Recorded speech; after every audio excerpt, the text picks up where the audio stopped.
Michael Solomonov. He is a five-time James Beard Award-winning member of the American Culinary Corps and was appointed by President Biden to the President's Council on Sports, Fitness, and Nutrition.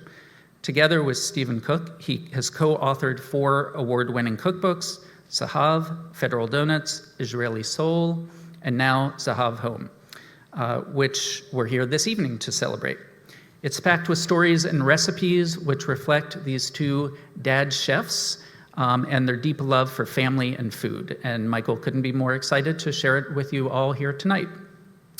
Our special guest moderator, who I just met backstage, this evening is David Nayfeld. He's the co-owner of Back Home Hospitality. David is a chef and the co-owner of the wildly popular and much lauded Que Fico.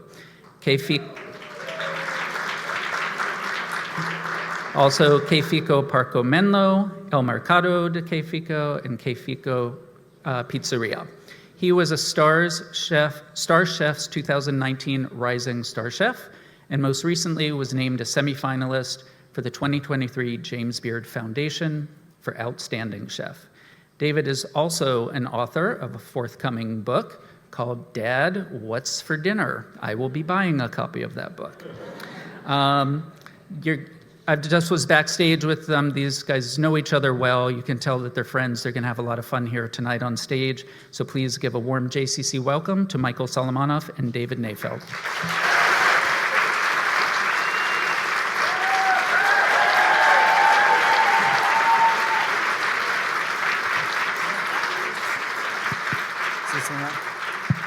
Hey, hi everybody, how are you? Hello.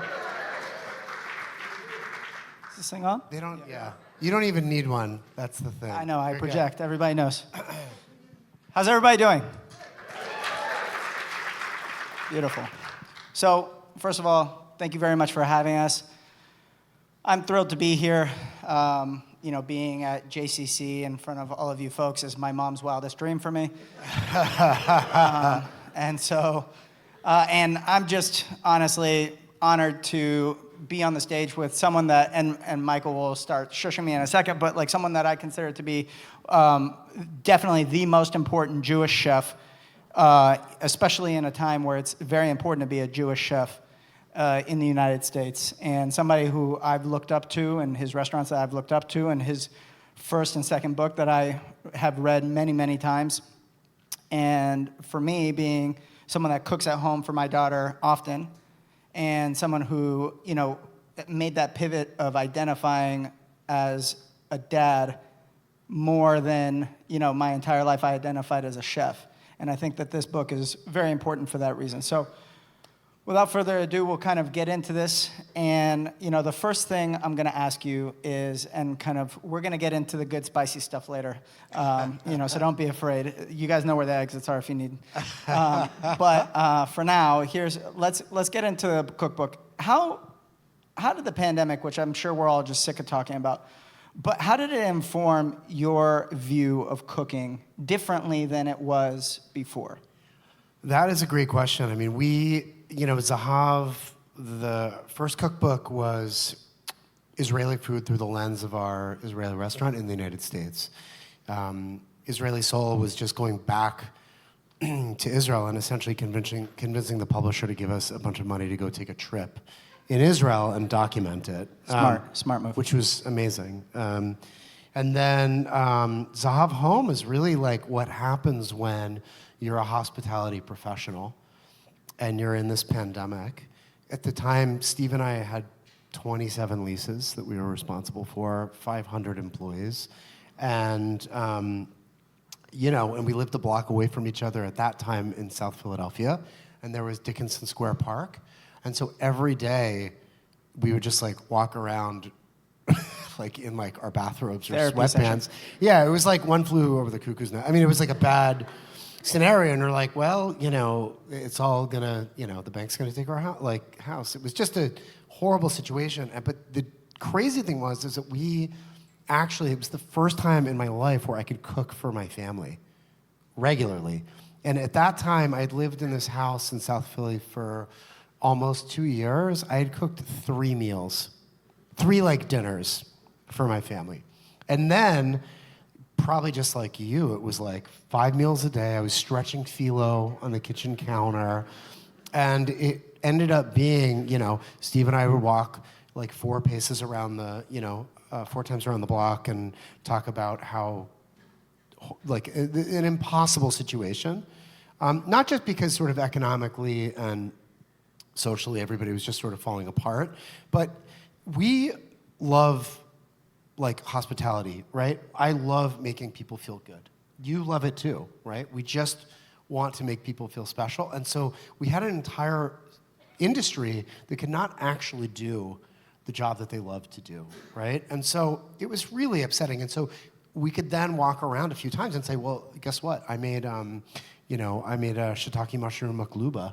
What did you make for your second breakfast? And What are you guys, hobbits? and it was, yeah, exactly. So it was really, that was sort of the catalyst, I think, for the book. And I have since moved a little bit outside of the city, and I now cook dinner 2 to 3 nights a week for my family, which is a really big deal for chefs.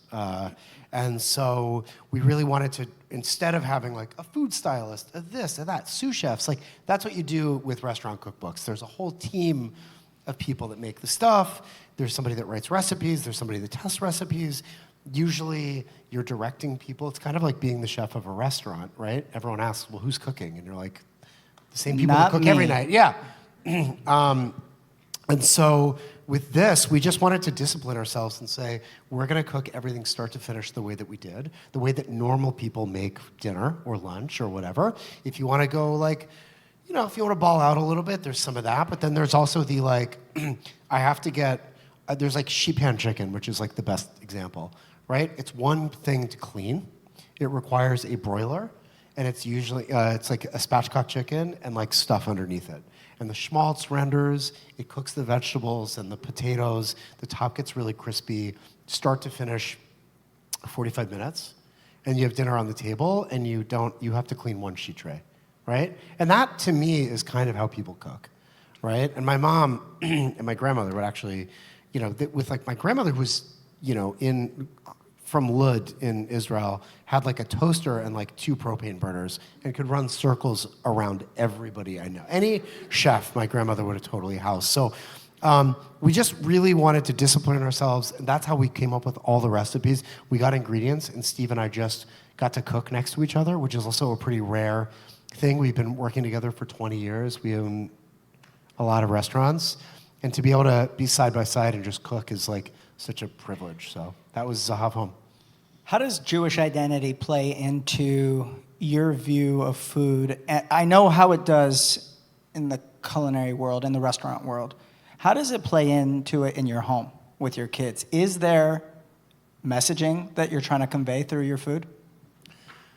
Yeah, I mean, that's a great question. I don't know if I've ever like sort of articulated the answer, so I'm going to try to do it now. But like cooking, listen, we all have a varying degree, like our identities change all the time. Our relationship to faith, to where we come from, is constantly changing. There's major life events that sort of recalibrate, right? For me, the constant has been food. And I don't mean this in a cliched, like, chef way. Food is my life. Or just like every chef, it's like family, short ribs, my grandmother. You know what I mean? It's like... That could be in a chef tattoo. Exactly. So, but I grew up a total picky eater. I was like the worst eater in the world. And my grandmother would come to visit every other year, and she would make borekas, right? Which are the Sephardic pastry that I loved. And it was like, I liked 3 things when I was a kid. The borekas and the pastel were definitely, and maybe her schnitzel. Maybe it was just all her food. I don't really know. But I loved it. And it was like, Saftamatis here, we got borekas, right? We'd go to Israel, we'd eat the borekas. And my mom learned how to make them, and we had Greek neighbors down the street in Squirrel Hill, Pittsburgh. And because Greece and Bulgaria were both kind of like Ottoman occupied, they cooked the same. So they would make borekas and baklava and drink, Greek coffee or, depending on who you're with, Turkish coffee, right? And so it was just really like, it's what I loved, and it was her love language for me. And then I got older, and I dropped out of college, and I moved back to Israel, and I was like 3 semesters art major that spoke really shitty Hebrew with like a major drug habit. And so the job market, not great for me in Israel. And so I got a job, I walked up and down Rehov Weitzman in Kfar Saba, and I saw a bakery, which there are in Israel on every block, and because Israelis all eat pastries 100 times a day. And so I was like, all right, Borekas, and I was like, hey, do you guys need, can I work here? And for the owners, it was amazing, because not only was I like a foreign worker, but I was also an American foreign worker, so I was like, it was like a twofer for them. And I made the borekas, and I made the dough, and I learned how to scrub sheet trays for like 14 hours. I learned how to get insulted in 7 different languages. Every kind of person like works in a bakery in Israel. So it's every segment of society, and I loved it. And I was used to a very sort of middle to upper middle class life in America. And so it was the work was incredible, and everybody in Israel eats pastries all the time. And so I actually, it was so different than being like a shitbag drug addict and just taking from people, which was what my life was like up until then. Because, after that, I was going to the bakery at like Friday morning at 2 a.m. and making challah for people to take into their homes. And, secular, Orthodox, doesn't really matter. Everybody gets challah. The bakery in Israel in Kfar Saba was like the town hall. And I was actually doing something that was constructive, that was like part of people's ceremony, right? And that felt so good. And that bit is what I feel right now when I cook. Like, I want to be part of that. So, but then it got really more interesting to me, because the borekas that I love, the borekas that got me cooking, that got me in love with working, with hospitality, also ended up being the thing that came from like Toledo, Spain, when my family got kicked out post-Inquisition, traveled all the way. Nobody ever expects it. No, all the way to Bulgaria, conquered by Ottomans for 600 years, so they started stuffing it with feta cheese, and then ended up on every single street corner in Israel, right? And so in Judaism, we talk about dor v'dor all day long, but this really is it. This is generation to generation. This was the way that my grandmother communicated to us. This was the way that she expressed love, and it tells the story of Sephardic Judaism landing in Israel in 1948. And so the fact that I can then make it with my kids by hand, or we have a bakery in Israel or in Philly called Kfar, is the most spiritual thing that I can really do, right? And so, at minimum, I can have issues with the shul that I belong to. I can have issues with like the relationship that I have to God or not, and all those things are sort of like fluid, and the constant is this relationship that I have to where I came from. That's beautiful.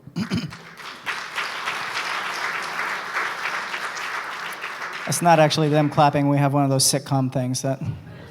Everybody's really hungry for Sephardic pastries right now, yep. So, small kind of anecdote, and then there will be a question here. So, for me, my journey to becoming a dad, I didn't know how to be a dad. I didn't know how to, I don't know, maybe some of you guys wake up and you have a kid and you're like, I know how to parent. There you go. For me, I didn't know. I wasn't planning on having a child, but I knew that the second I knew I was going to be a dad, I was like, this is important, right? And I need to figure out how to be a good dad. And I didn't know anything about that. I didn't know what makes you a good dad besides, like participating. But I didn't know any natural sequencing. I didn't know how to, in a linear way, say this is what I'm going to do. And I felt myself relying heavily on cooking, because it was the one way that I knew that I didn't have to use, literally I didn't have to use my brain, because my muscle memory can cook almost anything. And then engaging and bringing my daughter into the room with me and not trying and that engagement for me made me feel like I was being a good dad. My question to you is, what is the recipe in this book that makes you, when you want to engage with your family, and you're like, hey, I want them to be a part of this. I'm not just cooking for them, I'm cooking with them, I'm participating with them. This is a thing that creates conviviality in our family. Is there one for you in this book that brings you to that kind of togetherness? You know, I got to think about that. I've got to be honest with you. I have the same struggle. I mean, even now, I've got 3 kids, and my oldest was just bar mitzvahed a few weeks ago. Mazel tov. Thank you so much. Oftentimes, I wake up and I'm like, I'm not qualified to do this, right?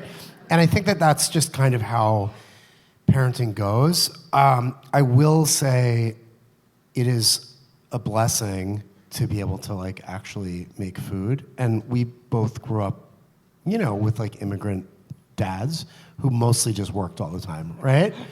And we work all the time as well. I would say that what brings us together is the actual cooking. And, you know, my oldest is not, yeah, he's kind of a pain in the ass, but he does dishes now very well. You mean he's 13? He's 13 years old. He's really into food. And we actually made marzipan. This was cool for his Spanish class. So if you were a Jew in Toledo in medieval times, you made marzipan. That's like a big thing, right? And so my grandfather used to make it. David goes to a Waldorf school. In Spanish class, they had to cook food. And I was like, we're going to make marzipan, you know? And we made it. We were making it, and I was like trying to teach him how to do it correctly. And my middle son, Lucas, loves cooking. So he jumps in whenever, you know, whatever it is that I'm making, Lucas wants to be part of, which is great. So David, we like end up, you know, Spanish, like marzipan from Toledo, you actually bake. You know, it's not just like a paste. It's not almond paste. And so you throw in like the egg white to help bind it. We throw in a little bit of orange blossom. You make these sort of like little like rounds, and then you glaze them with egg yolk and you bake them, and they get kind of like brown. And David was doing a really crappy job of brushing the egg yolk on. And I was like, dude, you know, and we ground almonds, like we made it ourselves. And he was like, Dad, like this is my project. And I was like, and I did something that I regret, even though I'm gonna laugh about it now. I went like European chef style, and I slapped the egg wash out of his hands. And I was like, I went to the store, I forbid it. and I bought the almonds, right? We ground this together. I have been running around all day. I'm making this with you, and you can't just half-ass this at the final thing. Like, that isn't correct. So it freaked him out, obviously, and it actually freaked out everybody in my household.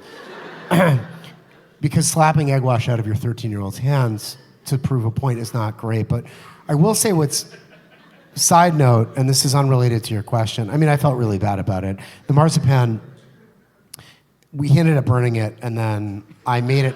I woke up the next morning at 5:30 and made it for his class, and it was amazing, okay? So, moral of the story, you being a chef dad is the best thing in your kid's life. Growing up with foreign dads, sometimes the meter is a little bit weird on how to react to things, and also growing up in European kitchens, right? Those aren't congruent. But you know, I will say to my son's credit, and this is unrelated to the question, but very much related, probably to whatever you were going to be asking. This was like a couple months ago, you know, and he went into his room and wrote me a letter that night, you know? And I was like super pissed off at him, and my wife, his stepmother, I was like, Asma, you gotta go talk to David, I can't, you know? And so she goes down there, and she's like, I think he's writing a letter. And he wrote me this letter, and it was like the most incredible thing. Like, I can't even really talk about it because I'm gonna start crying, but it was basically like, I made a huge mistake and I wasn't thorough, but like you can't like criticize me. That's not how like science, you know, he's like doing a science lab right now in school, and it was like sort of related to like a science lab. But then he said, you know, you've been I can't tell, but you've been really stressed out and upset for the past couple months. And, you know, I'm, you know, like we're worried about you or whatever. And, you know, I was since, you know, October 7th, like we've all been stressed out. I've been very stressed out. We've got family in Israel, all those things. And it was just such a gift. And I'll be able to, you know, in hindsight, maybe in a couple of years, I mean, I still have the letter, obviously. I put it right next to my bed, and I sort of read it often. But it was just such an amazing thing to sort of bond over. Me freaking the hell out. David arguably could have done better with glazing the marzipan. But us making something that was so fascinating together, and then for him to be able to call me out really and acknowledge that, you know, that there was so much going on was just such a gift, you know. And certainly, I've not freaked out or slammed doors kind of since then, which is pretty good for me. I'm working on myself. But when now, I will say he's a lot sharper when it comes to helping out and cooking. So lesson learned. Lesson is learned, I think, is that if you're going to do something, you got to bring it, and you don't take something that represents our family and like half-ass it at the end. And then also, you know, this beautiful thing that we do that is like a labor of love, that is our profession, that is what really drives us, that like calms us, that soothes us, that comforts us as a family, is also a source of income for our family. But if you're going to do something, you have to do it all the way, you know? And so I think it was a really good lesson for him. My daughter, I've got like a 20-month-old, and she loves food, loves it, loves bamba, like just eats so much. It's disgusting to watch. But luckily right now she loves food, which will change. Wait, what about you? So I mean, so here's the thing. When you don't know how to be a dad, you can just make really good food and you're kind of accepted into the family. But, you know, now you get to actually bond with your family and you get to bond with your kids by doing that kind of stuff. You have a book coming out also, right? What's it about? It's called Dad, What's for Dinner? Yeah? It's, you know, it's funny. You and I are very much alike. We play the role of the clown a bit because the way you can mask sadness is through, like, jokes and laughter. The undertone of my book is a 3-year custody battle. And, you know, when I had my child, it was my daughter, it was with somebody that I wasn't married to and frankly was not in a good relationship with. And there was a lot of gatekeeping, you know, when we were together and not allowing me to be a part of the process. And when we separated, you know, I kind of, I don't know, it's like my daughter didn't speak English when she spoke Portuguese. And so we had separated, and I'm like, fuck, I got to teach my daughter English. And so I went to the store and bought flashcards, right? And I remember sitting I wasn't allowed to have an overnight. You know, strangely enough, in California, you have to, like, prove that you're capable of being a father, whereas inherently, if you're a mother, regardless of what it is, it's assumed that you're a good mother. And so I wasn't allowed to have an overnight, and I was allowed to see my daughter for 2 hours twice a week. And I would have to drive to Menlo Park, so an hour there to spend 2 hours with her and drive an hour back. And I was tasked with feeding her in that time. And it was, there was kind of like a humiliation around it because you needed to feed your daughter in a park. And like, I had a pickup truck at the time, and you know, we'd be sitting on the bed of the pickup truck, and for me, I was like, okay, I need to maximize this time because I want her to play, I want to engage with her, I want to feed her something. I have very specific views on food. I'm not taking her to McDonald's. No, this is not a shame or a thing. Like, if you take your kid to McDonald's, that's great. Like, I grew up on McDonald's. But for me, it's what I do for a living. So I'm not going to do that. And so I would spend hours cooking and packing everything, drive an hour to go see my daughters, pick her up. We would do 45 minutes of playtime in the park. Then we'd sit on the pickup truck, and I'd feed her dinner. And then we'd play some more, and maybe we'd have, like, maybe I'd bake a cookie or something like that. And for me, writing the book was basically the undertone of it was like me learning how to parent through utilizing the one thing I knew how to do. And I realized through that process, I was like, I feel like parents who, if they knew some of these tricks, if they knew how to streamline yourself in the kitchen, if they knew how not big of a deal it was for you to burn something, or under-season something, or over-season something, or not add the right amount of lettuce to stop measuring shit. Just throw it in a bowl, taste it. If it's good, it's good. If you don't like it, add a little something. Don't add something. Like, it's fine. It's not the end of the world. Even as a chef, we burn things. We make every day. Every single day we make so many mistakes. Every day. And so for me, I was like, I wish I could send a message to the people out there on this is how you streamline this. This is how you can have some super layup type food, right? Like easy, easy, easy.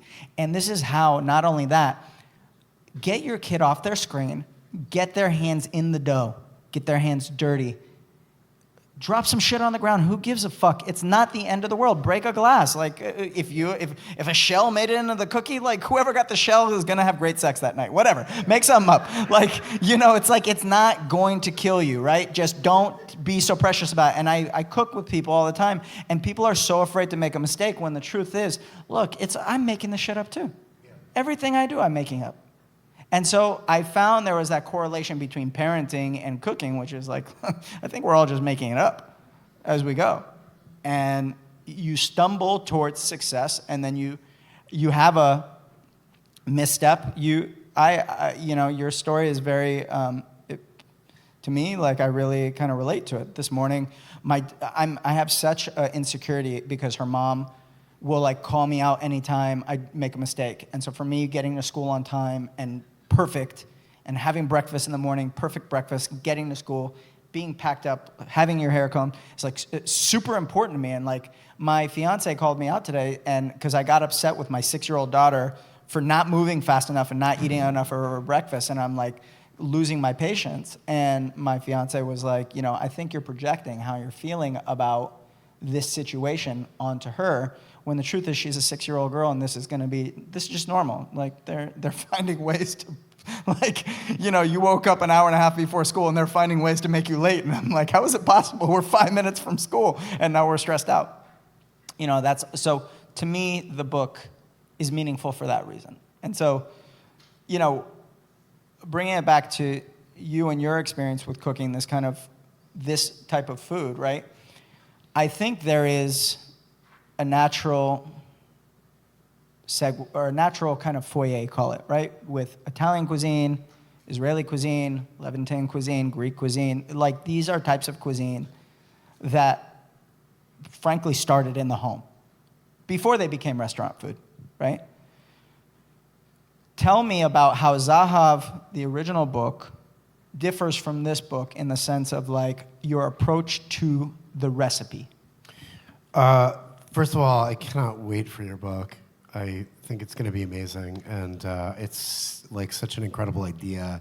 And I also feel like we're going to spend less money on therapy this week after this talk, so I appreciate it.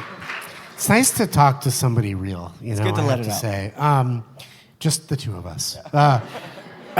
250 of our closest That's all, friends. and everybody online. Love it.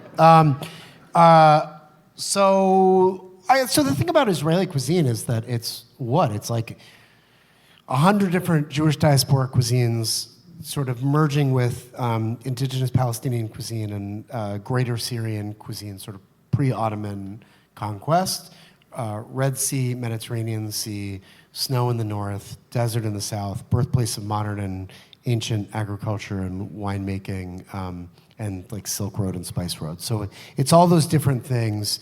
And to be able to sort of process that or be a conduit in the United States means that we can pick all those things. Because 20 years ago, if you asked somebody in Israel what the best Israeli restaurant was, there's no answer. There's like a Libyan place here, there's like a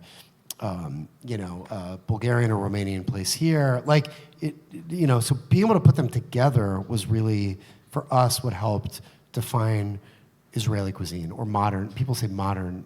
We don't cook modern anything. We cook meat on sticks over like charcoal, right? So that was what the goal of the restaurant was, and that was the goal of the original book. This was basically like going through, like having a bunch of kids. You know, Steve has got 4 kids. I've got now 3. Becoming busy, you know, having 500 employees. Like, you know, we have a lot of responsibility. So Zahav Home is really just about taking all those different things that we've learned over the years, maybe the tricks as well, maybe shedding all the rules, right? Because we grew up in an environment where there was like one way to do something. And if you didn't do it, your mise en place was upside down in the trash right before service. If you didn't brunoise the right way, I mean, we used to have to chiffonade mint in like the walk-in, or cut parsley. We'd brunoise 1/16 of an inch by 1/16 of an inch dice of flat leaf parsley. You know, it costs 25 cents a pound. I mean, it's like ridiculous. All the rules. And what I found with Israeli cooking as a whole is that it's just a bunch of like grandmothers that contradict all those rules. And that's what got me really excited about it, you know? And so to even take it a step further, because we still have a restaurant background, to say we're cooking in the home, like you drop the thing on the floor, don't worry about it. There's an eggshell, no problem, you know? And so to be able to shed those things and be realistic about the way that we sort of cook for our family, which is what? Efficient, nutritious, getting people away from screens, that might be the most important thing with parenting right now. I have no idea. Keeping your kids away from social media might be the thing. Getting them to eat food that isn't like ultra processed might be the second best. I don't know. I'm just a chef. But those are the things that I'm actually in control over for the most part. So to get the kids engaged in the food and to make the food quickly, nutritiously, and kind of like not on a huge budget, to me works. So that's what Zahav Home is. So, we've talked about the book. Is anybody ready to get spicy? We didn't get spicy before. No. Yeah. Look, so for me, I think you are, in my view, you've won awards for being one of the best chefs in the country in any category. And so is your restaurant. After October 7th, it became very clear, like it was very interesting. Like if I created a line, I thought of you as being like the golden retriever of chefs, right? Like like everyone loved you. There's nobody who didn't love you. Like everyone was like, this guy is one of the genuinely most beloved people in our industry. And October 7th happened, and I don't think anything you said was very inflammatory. I think it was very measured. Hey, we care about everyone, you know? Like, I really hope, you know, we can limit this, but like, you know, it wasn't this blustery, super hard, right kind of viewpoint. And man, I saw people come after you. Yeah, I mean, I think that is a good thing. I mean, my politics have stayed exactly the same. I have always been really outspoken. My social media sort of approach post-October 7th was changed. And I was just, you know, a friend of mine that served with my brother in the IDF many, many years ago was in Israel on vacation during October 7th, and then was working with Zahav, they were essentially retrieving bodies from all the kibbutzim that were in the Gaza envelope. And I was just like reposting everything that he was posting, because I was like, I can't believe that this, like everybody, I was like, I just can't believe this is happening. And I don't know, I don't think there's anything that I've posted or said that was inflammatory. My politics remain the same. My vision for Israelis and Palestinians remains exactly the same. I think, I'm not, here's the thing, I'm not going to apologize for being Israeli, and I'm certainly not going to apologize for being Jewish, and I don't, we could go on and on about this, and there's a room full of people that have got either sometimes very complicated or very simplistic feelings about this, and that has not changed. And it's hard, and it's been so difficult for our community. It's been so difficult for the Palestinian community. It is awful. It is awful. But I think if you just sort of boil it down, I am exactly the same person as I was. Maybe I'm a little bit more aware. Maybe the messaging, which I can talk about, and we don't have to talk about social media forever because I really find it to be so superficial. I'm like an adult here, even though I'm wearing Reese's peanut butter socks. But I have been known to be very critical of Israeli government policies. And after October 7th, I stopped posting anything inflammatory, not because I don't feel those feelings, but just because I was like, wait a minute, if I am using any of this as fuel for people that don't think that Israel has the right to exist, I'm not going to post it. And that's when I stopped, because I don't feel as though what I've seen gives me confidence in people's ability to decipher and to understand nuance. And I could yap all day long about how much I dislike the prime minister, right? But if that immediately gets people that follow me to say, well, you know what, see, he hates it. It's like a criminal state that doesn't have the right to exist. I'm not doing it, And that's the thing that has changed the most for me. And that wasn't because of it was because looking around and being in the United States, and frankly, the reaction that I felt never came on October 8th. I was like, wait a minute, it's kind of a different time. Now, again, that has not changed my politics in one bit. That has not changed what I hope for the future of that region. That does not change my dream of living in a world where there's Palestinian self-determination next to Israel, where both countries, both people can be safe and we don't need to murder each other. That has not changed, but I'm not gonna, as I said before, I'm not gonna apologize for who I am. And that the thing is, it's interesting.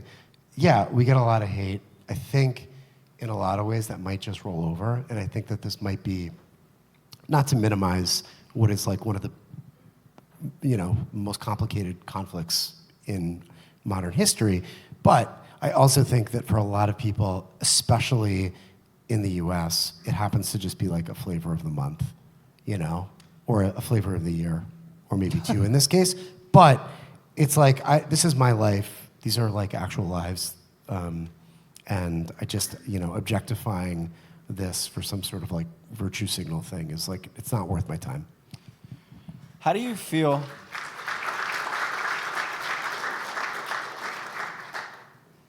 So one question in two parts. How do you feel that your identity as a Jewish chef in America and your view of the industry at large has changed over the past year?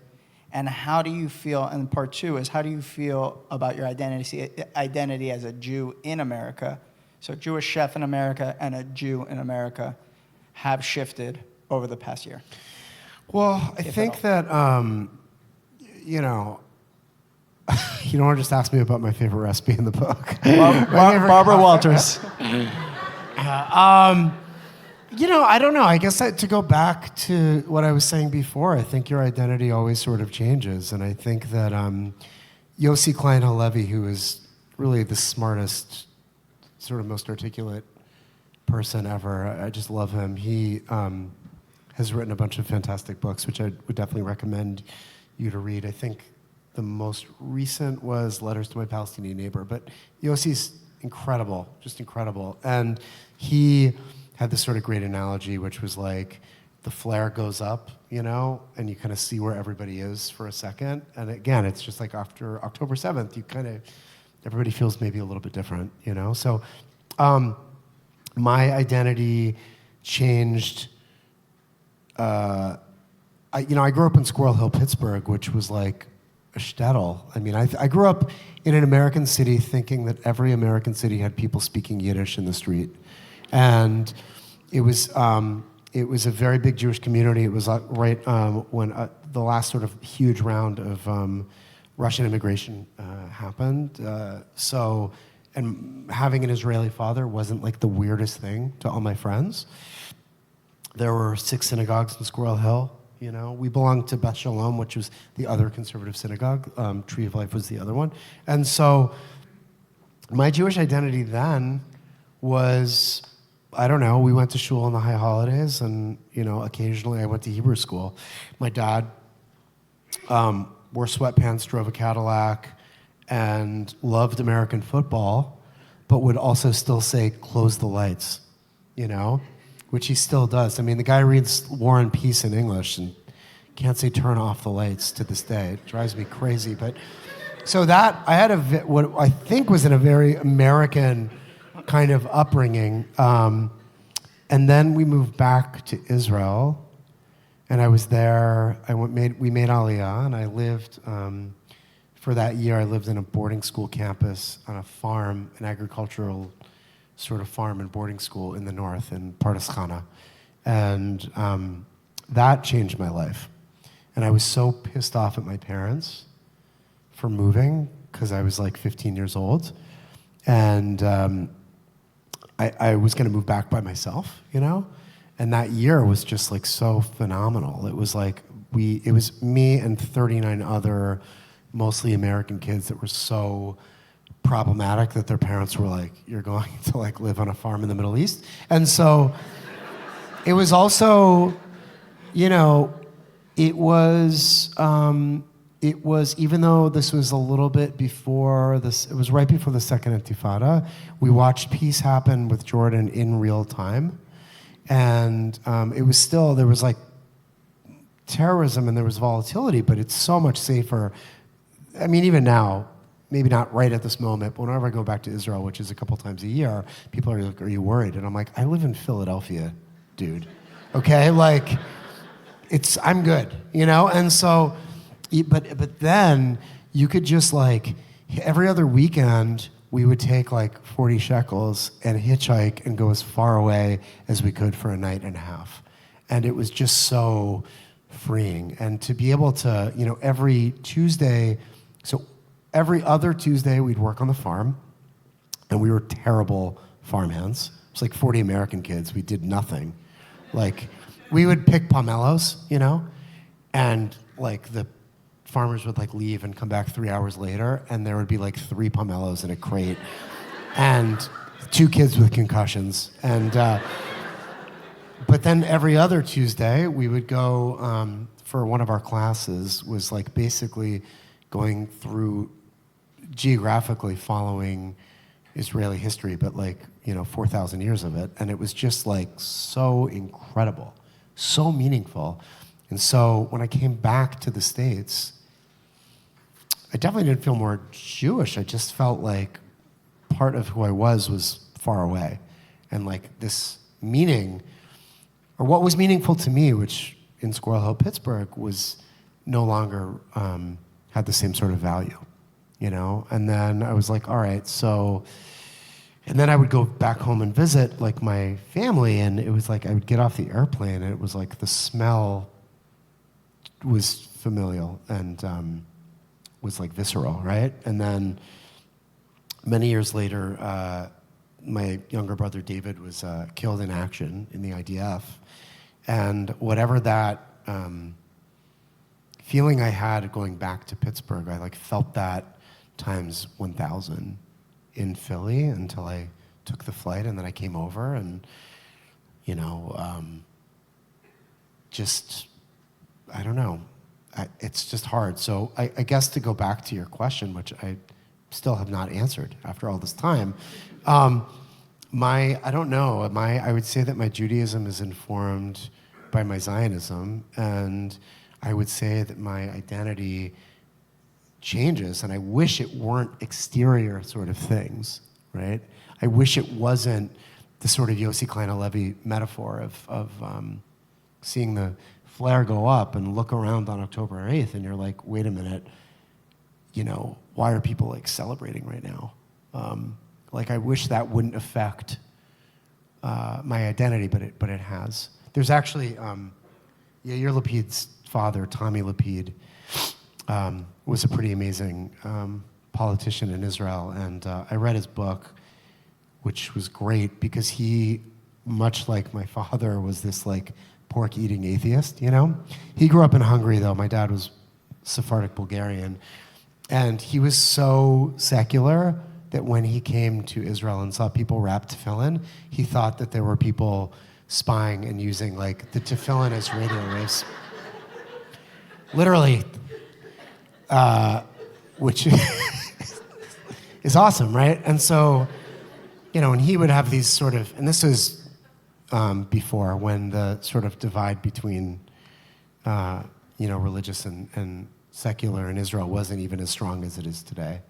But he got into this, there was this sort of famous fight he got into, either a Knesset member or maybe even, it was like the Rabbanut, and they were like, you don't observe the Sabbath, you eat pork, you are an atheist. Who determines like your Judaism? And he was like, Adolf Hitler determined my Judaism when he murdered my entire family.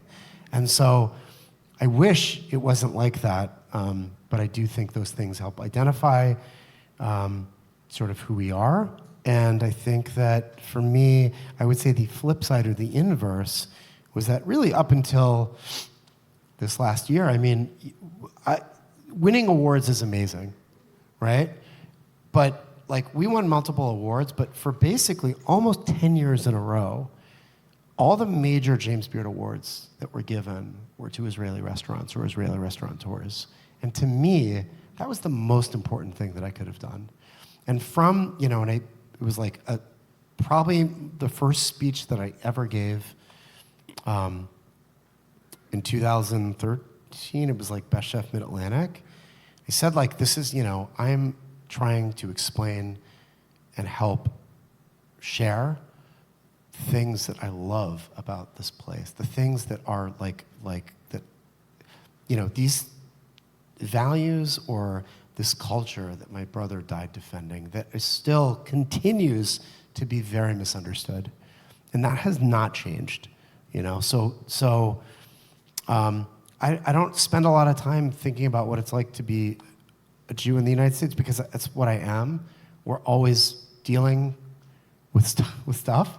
And, and I really, really try to block out like a news cycle that sort of makes me feel a certain way. And this past week has been no exception, but I don't know, what's it like for you, man?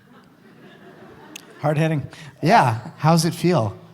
Well, I feel like you could get 250 answers, and I would be interested in hearing all of them. Yeah. I think that to a certain extent, the beautiful thing about what it is that we're doing and about sharing, I'll just bring it back to the book for a second. So everybody on they all bought the book already, man. Don't worry, they're not. So everybody everybody on my comms team back in Philly is like, shut the fuck up, Mike.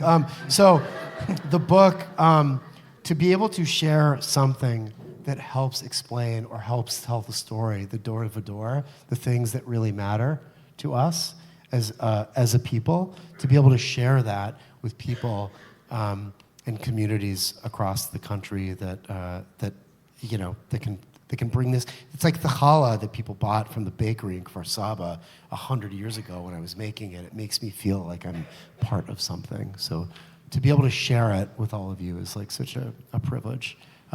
So I'll answer your question, and it's fairly simplistic and symbolic. 13 years old, my grandmother gives me a Magen David, and I wear it from 13 to about maybe 7, 8 years ago. The necklace gets a little tight on me. I'm like, it's fine. I got a mezuzah tattooed on my back. Like, people know I'm Jewish. I'm fairly confident. I take it off, and I put it in a drawer 7 years ago. October 7th happens. My birthday is on October 17th. And I ask my fiance, I say, obviously, I never want anything for my birthday because, at this point in my life, I'm like, anything I ever wanted, I bought for myself, if I could. And so I said to her, the one thing I want is I want a new Magen David.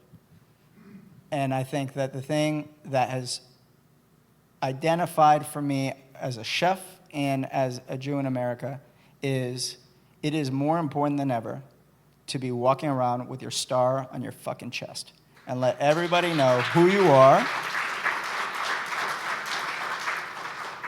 And then the folks who, the amount of DMs that I got from people who said, thank you very much, I'm afraid to show visibly that I'm Jewish right now.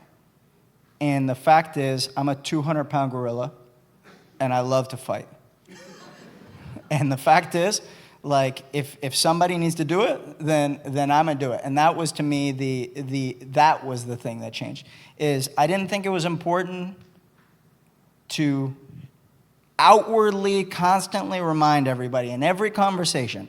And like, people must think I'm a rapper or something because I always have my chain out of my shirt now. And if you notice, I'm doing it on purpose. And it's not because I love the necklace, which I do. My fiance did a great job. It's beautiful. It's beautiful. She nailed it. Yeah, but it's because I want everyone to know. And for the same reason why, if you go to Kefico, to my restaurant, there's Jewish stars on the menu. I want you to know. I want it to be in your face. I want you to not be able to escape it. When you're here, this is a Jew's place. And if you don't like it, get out.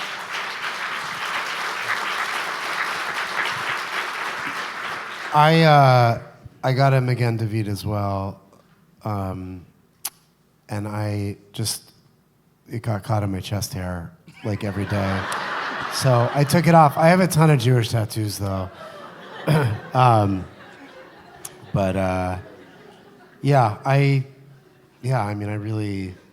I really appreciate this. I mean, everybody knows where they're going when they come to our restaurants, so, which is a good thing. And I will say that also too, and things could change, but like Zahav, like our restaurants are full, we're busy. I think it's Mazel tov. Yeah, I think it's a good thing, Wow, this is amazing. Yeah. Yeah. I've had a lot of fun. I think we're going to go to a Q&A, right? So, There's some microphones. There's people running around with microphones. If you all have... Please just raise your hands, and somebody will choose you based on, where they are. where you are. This is the first one, right up front. Sure. Thank you, and thanks to both of you. I'm not going to ask you, Michael, what your favorite recipe in the book is, but Thanksgiving is coming up. In our family, we do not do traditional turkey Thanksgiving. What would be the one recommendation for a main that you would have for us for Thanksgiving? Fantastic question. Yeah, that is a great question. And I first of all, I applaud you. I think that with Thanksgiving, there's no fiber, It's like turkey, mashed potatoes, creamed onion. I'm like, can somebody make something with like Metamucil, please? So I think that is the way to go. And as far as the main goes, so I actually really like,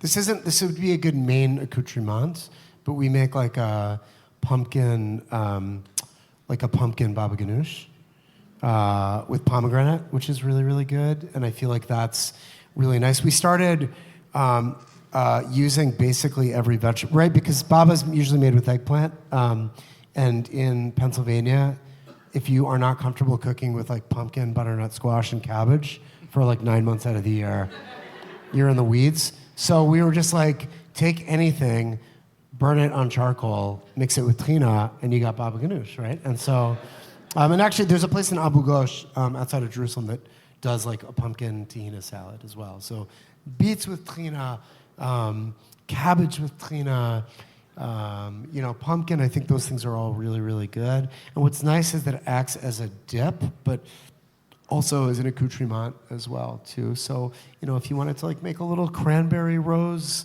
water situation with the turkey and the pumpkin baba underneath, I think you have something really special. Yes? Oh, sorry. Out of plain curiosity, I see that you have a leg of lamb in the book. Yes. On Do you you? make sure that the sciatic nerve is removed? I do not care about that. I don't do that. I don't take the sciatic nerve out. It is not a very complicated thing to do, though, from like a kosher butcher. We don't have directions for doing that. We do have a direction for spatchcocking chicken. If you wanted to take the sciatic nerve out, you could go on YouTube. And no, I don't mean that in like a smart-ass way, but there's an instructional way to do it. And video for those things is so much easier than like the chef hands, you know? So I would do that. And also my sciatica is like killing me now that you said that, yeah. But yeah, our leg of lamb recipe is awesome. I would say that also our lamb shoulder, we love lamb shoulder. It's still one of the more inexpensive cuts of meat, and it really works also well in this recipe.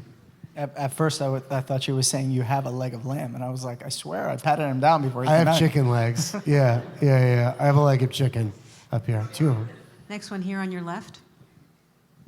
Hi, just a fellow Israeli, moved to Temple University from Israel. I sat at Zahav many times with my Israeli husband. You sat with us. Thank you for cooking for us. God, It was thank you for amazing. coming. You brought a lot of awesome things to our table, so thank you for that. Haven't gotten a chance to get to the book. I will get to it, but I have a quick question for you about it. Yes, you were talking about your favorite being burekas and making it with your family, but what would you say is your favorite thing to make that's not burekas? I know you were saying your favorite meal, but other than the burekas, which one's your favorite? I mean, the favorite thing for me to make right now with my family is like pasta. We make fresh pasta, which is good. My 10-year-old son, Lucas, loves making it. He's got the same sort of bug as I do, you know, and I'm like, you know, he likes to use his hands, and I think it is something that we sort of like promote in our house. I've been making actually pizza a lot. Ever since I got the bug from K-Fico, I'm like, my pizza game has to be much better, and it is not nearly as good as yours. But, so we've been making pizza a bunch as well, too. Challah is a pretty easy one to make with the kids.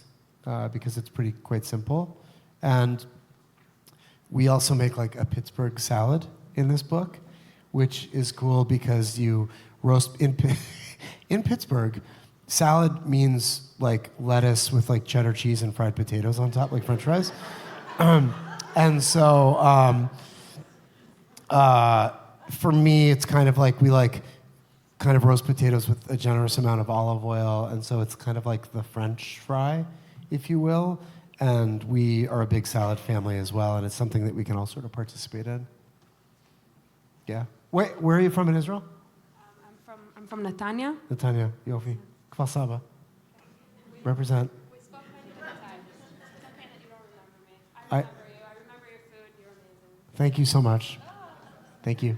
You have a reservation at Zahav whenever you want, okay? Yeah.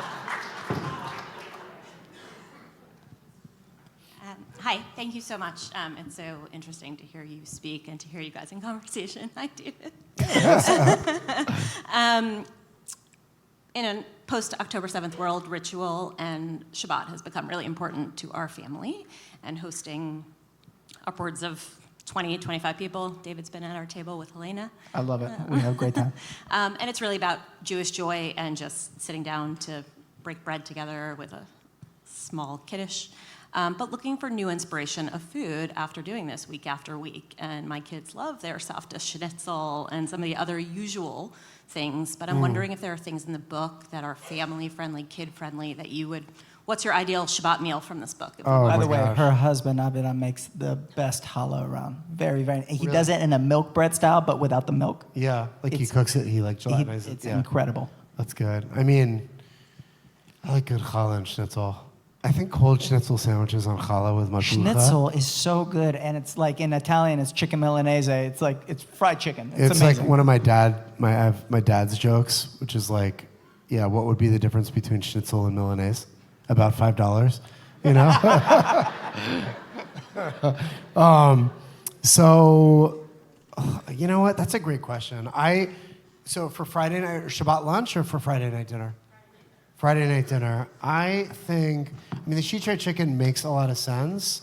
We do a sofrito, like a lamb or beef sofrito, which is really, really good. I think that would be dope. We also do a slow-roasted short rib, which is amazing. Okay, so to go back to the chef thing, we grew up in a time where it was braised short ribs all day long. I once had to cook it was like the kosher, it was a Sips and Suppers, which was a DC event that was actually Alice Waters and Joe Nathan and Jose Andres, and it was a fundraiser for DC Central Kitchen. And the idea was, it was like a chef not from DC and a chef from DC, and you would cook in somebody's house, right? And they'd bring all their friends over. I was always like the guy that would make kosher food, even though I'm not kosher, but they would just, for whatever reason, I would be the guy. And so I would have to buy like disposable aluminum trays and bring them wherever. And the problem with short ribs is when you roast them and they render, the bone is totally exposed and will slice through one of those things in a second. And I was like, I can't ruin this person's oven. So I was slow roasting these short ribs, and I just seasoned them with like salt and a Yemeni like soup spice called haraj, and it's like turmeric and cumin and black pepper. And so I was gonna roast it and broil it and then add like chicken stock, but I got really scared that if I deglazed, it was gonna pour through and I was gonna ruin the oven. So I just turned the oven down really low, and we just roasted the short ribs on the plate at like 250 degrees for 8 hours, and they were the best short ribs ever. Short ribs have that beautiful fat cap on top. You don't even have to baste it.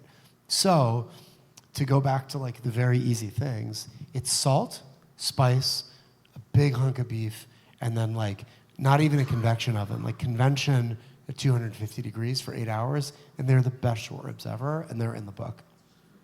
They also make very good leftover sandwiches. So I would do that. Wow, Shabbat dinner. That is amazing. You gotta do it every week. Every week? Can I come sometime? What? Well, you're gonna come for our collaboration dinner that we're gonna do at K-Fico this year. Yeah, we're doing. And then maybe we'll plan it around going to Shabbat. I think we should have a Shabbat dinner at K-Fico, bro. Don't get me started. Yeah. Don't get me started. What do you have, 250 seats or so? Good. Next one here on your left. Hi, Michael. You mentioned your grandmother. You mentioned grandmothers in general. And I know that you're from a family of very strong women, especially your auntie, Aileen.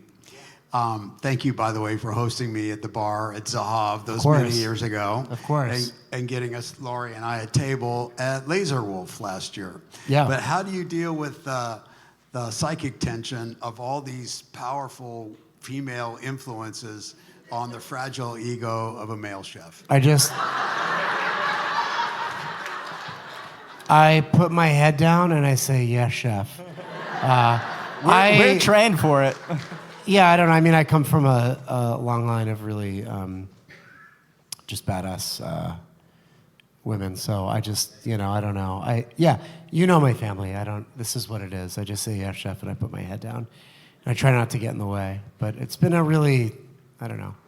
My mother, who you also probably know, but she was really just the best ever. Really good cook. We have, with the exception of Aunt Eva, who's not so bad. Everybody in my family is like an incredible cook, and Ava makes really good tacos, actually. But I don't know. I think that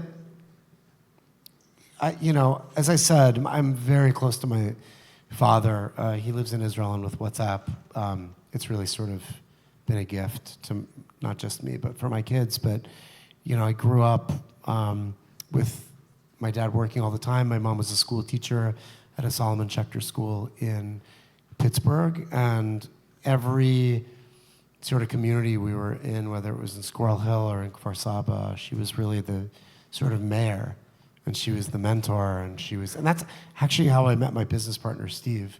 We met because his fiancée, now wife, Shira, was my mom's student in Squirrel Hill, Pittsburgh. And so, yeah, I don't know. I'm glad that you know everybody too, and yeah. I also whenever Aunt Aileen tells me to do anything, I just do it. So do you, right? Yeah. We're going to take two more questions. Forrest, yeah. Curious, if you were to open a non-Israeli restaurant, what would it be? It would be Federal Donuts and Chicken. It would be Fried chicken and coffee and donuts, which is the 3 major food groups here in the United States, right? We talk about it all the time, and we actually had a barbecue restaurant in Philly.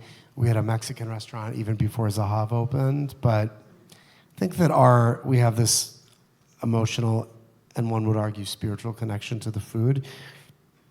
Restaurants are a really precarious sort of business.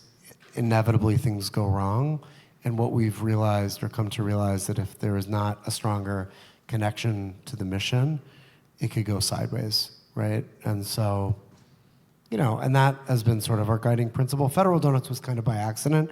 Ironically, we opened Federal Donuts when we had Zahav, so like all of the spices for the fried chicken came from our pantry.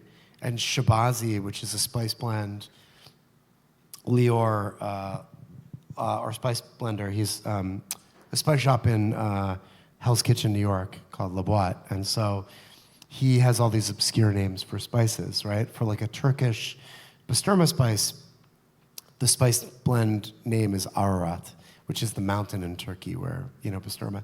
So he came up with a spice a blend name called Shabazi. Shabazi was the poet, the Yemeni poet that moved to Nevet Tzedek in the 1890s or something like that, right? And it's dried schlug, right, which is the Yemeni chili paste. So nobody knows what Shabazi means, right? And so when we opened Federal Donuts, we were frying chicken, and we twice fry it. It's like Korean style, so it's low temperature then high. It's really crispy. And we were just rolling it in this spice, which is Shabazi. We opened Federal Donuts, and on the menu, it was Shabazi. And so Lior is visiting Philly, and the original Federal Donuts is in Pennsport, and it's like a super working class neighborhood. We have, cops, we have criminals, we have like dock workers, we have everybody, we have like hipsters, everybody was eating there. And we're standing in line, and there's this guy that's like 7 feet tall, and he's wearing like,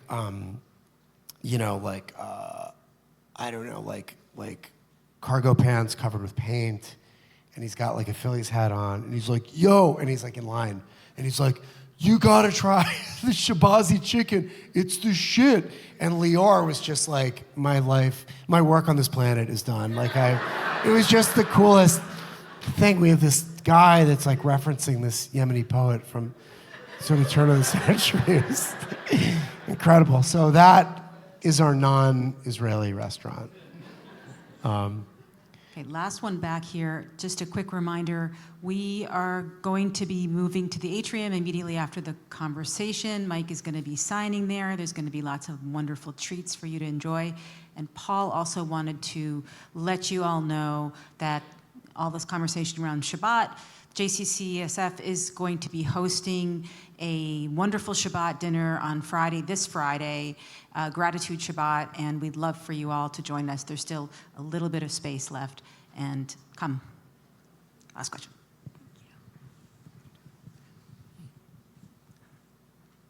So I am from Philadelphia, and a big fan of Zahav and Goldie and Dizengoff and all the rest. And I'm curious how you think about undertaking the project of the restaurant and the book and kind of pioneering Israeli cuisine in America from within the Philadelphia restaurant scene, which is one that has, I think it's grown a lot during my lifetime, but it's still, overshadowed by New York and some of the other kind of more established places for innovation in cooking and in restaurants. And so, what does it mean for you to be doing this in Philly? That's a great question, coming from a great Philadelphian, obviously. I ended up in Philly by accident because it was on the way to New York, right? And I worked in great restaurants there, and the idea that we have New Yorkers come to Philly for the weekend to eat makes me incredibly proud. The fact that we have, a national or internationally recognized Israeli restaurant in Philadelphia makes me incredibly proud. And Philly is a really special, wonderful place with a ton of chutzpah and a ton of flavor, and it also happens to be very, very immigrant friendly. Rents are reasonable compared to most cities, and we have this special thing in Philly where oftentimes our guests and our team share the same zip code, just like here in the Bay Area, right? And so because of that, we have amazing restaurants that are small, that are in crazy neighborhoods. We have BYOBs, and we have this captive audience. So we could open this restaurant, Zahav, and our rent was like manageable. We could make huge mistakes, which we did, which we continue to do without, with definitely being scared of like the bank taking our house, but without having, a debt to investors of like 10 million bucks or whatever. And so that to me has been probably one of the most important things. And the idea that we're doing it in Philly, I think makes it all the more special. And the idea that you can walk, it's such a walkable city and it's an affordable city. And I also think we have to really sort of punch above our weight because we are overshadowed by either DC or New York, where hype doesn't really work in Philly. If you are not great, we don't have the same concentration of wealth as some of those other cities. So you really have to deliver. And I think Philly, from a hospitality perspective, does over-deliver. And that's where Zahav is, really, we learned a lot of lessons pretty early on. Where are you from in Philly? Which one? Elkins Park. Amazing. Cafe Soho, 5th and Cheltenham, was the catalyst for Federal Donuts. We had opened Percy Street Barbecue, thinking that everybody liked barbecue. It was inexpensive and low tech. We were wrong, totally wrong, and we were tanking. Zahav was open. This was like right after the recession in 2008. Zahav was open. We were depressed as hell. I was like, a year clean and sober, and I was eating a ton of Korean fried chicken at Cafe Soho, which is in Elkins Park. And our friends were like, we're gonna open a coffee shop with donuts. And I was like, let's also make fried chicken. And that, thinking that we'd have a fryer for the donuts, it turns out donuts taste like shit after you fry chicken in them. But, so we have different pieces of equipment. But yeah, Elkins Park is amazing. I love Philly. Have you guys been to Philly? Yeah. Come back to Philly. Come let us cook for you. Come eat in our restaurants. We'd love to have you. When I'm signing books, I'm going to give you Chef David's phone number and his social. Call whenever you want. But I'd love to have you here, and thank you so much for having me. Thank you.